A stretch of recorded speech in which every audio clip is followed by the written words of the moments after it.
This video here is made for compound interest. It's part of the exponential situation. It's honestly probably one of the most important things you'll ever learn in any of your math classes is how compound interest works, and of course being able to solve it is very important.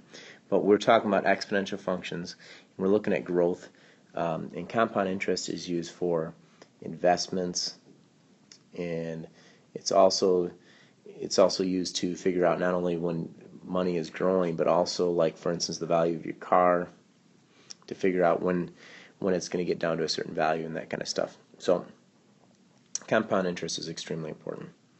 The equation for compound interest, the simple one where it's only once a year, so once in a year, is going to be this one here.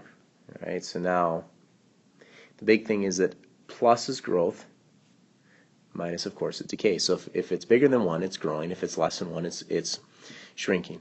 It's getting smaller. That would be decay.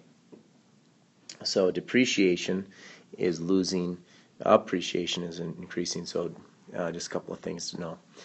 The p-value, that's the initial amount. That's how much it begins with. All right. So if we had initially like $500, then you put 500 there. The R is the interest rate. Now this is in a decimal, okay, so this is the interest rate, but again, it's in the decimal.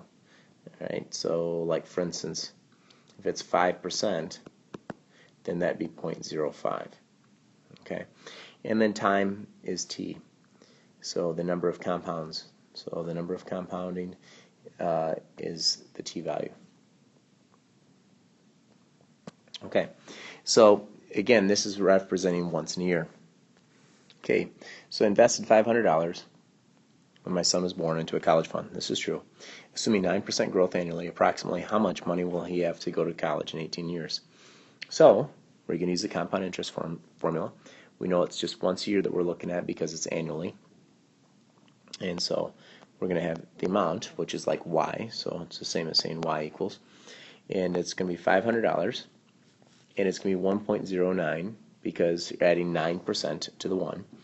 So it's 9% more than 1. 1 would be meaning that it would stay the same. And time is t. And so we're going to compound this 18 years. So that means that I'm going to put 18 in for that value of t. So just typing this in your calculator. Remember that a caret button will give you the exponent if you're trying to type that in your calculator. And so this value, if I type it in there, is $2,358. Now, that's assuming that I didn't put anything else. Then he would have $2,000 essentially go to college, which, you know, that's not great. Now there's more complicated formulas to show adding, you know, like another $100 every month and that kind of thing. That is something that we talk about in the $2 million decision. But the formulas that you actually use for that are in pre-calculus, so a little more complicated to use. But there's something pretty cool in the calculator for that too. But this is an example of a compound interest formula.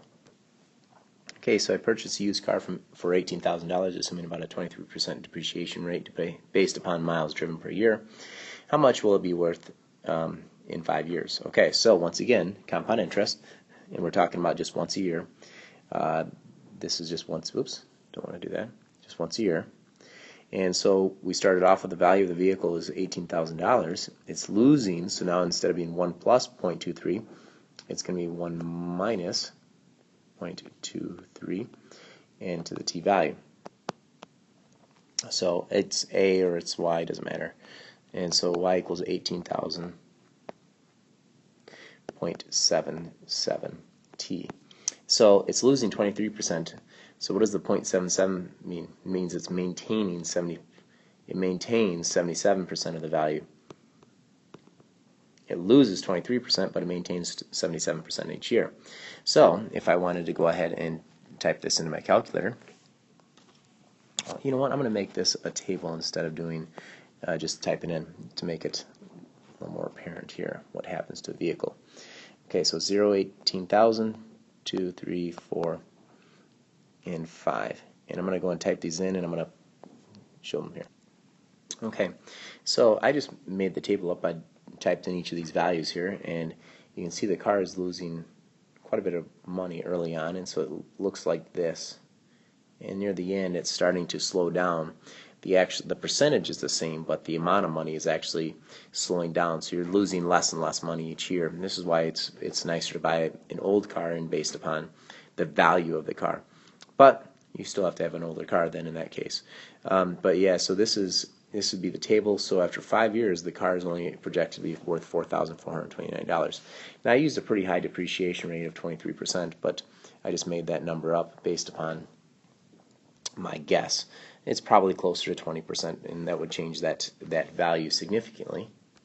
That value would change to about $5,900 if it was only 20%. So I just made that number up, like I said, and so it changes it quite a bit.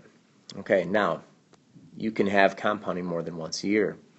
All right, so in that case, our formula, instead of just being a simple 1 plus r, plus or minus r, it's now going to be r over n to the nt. And n, it's the exact same formula, except n is the number of compoundings in a year. So like if it's, so this is the number of compounds in a year. So if it's quarterly, then that number would be 4. If it's daily, it'd be 365. If it was weekly, it'd be 52. If it was, whatever it is, you just use that value. So let's give you an example. Okay, assuming a credit card bill of $2,000 is compounded monthly with an annual interest rate of 24%. By the way, horrible idea. How much is the balance after 2 years? And so it's compounded monthly. Whoops, did that again. It's compounded monthly here. So that's 12 times in a year it's compounded. So it's not actually 24% each month, but it's actually going to be 24%, but it's 12 times in a year. So it's actually going to be a compound of 2% each month. Okay, so we have an equation of $2,000, 1 plus, it's gaining amount, the balance is getting bigger, so it's 0.24 divided by 12, which means it's actually compounding 2% each month, and so my equation is up here. Now t, I can write it as 12t, or I can recognize that t now is in months, not in years. So if I wanted to write it as just t, I could, but let's write this as 12t, because if we're talking about 2 years, we're going to plug in 2 there, and so that'd be a value of 24 in the exponent. So now I'm going to type that in my calculator. 2,000, 1 plus 0.02 to the 24. Isn't it lovely? You can borrow that money and you can now pay them back $3,216.87 for that $2,000 bill. It's a way to lose a lot of money, and it's a way to always be broke. Okay, so interest rate on a credit card is extremely high. And so you can just type those in and continue on. Again, so 12 is the number of times in a month, and our number of times in a year. So if it was weekly, it'd been 52, etc. All right, hope this video is helpful. Enjoy.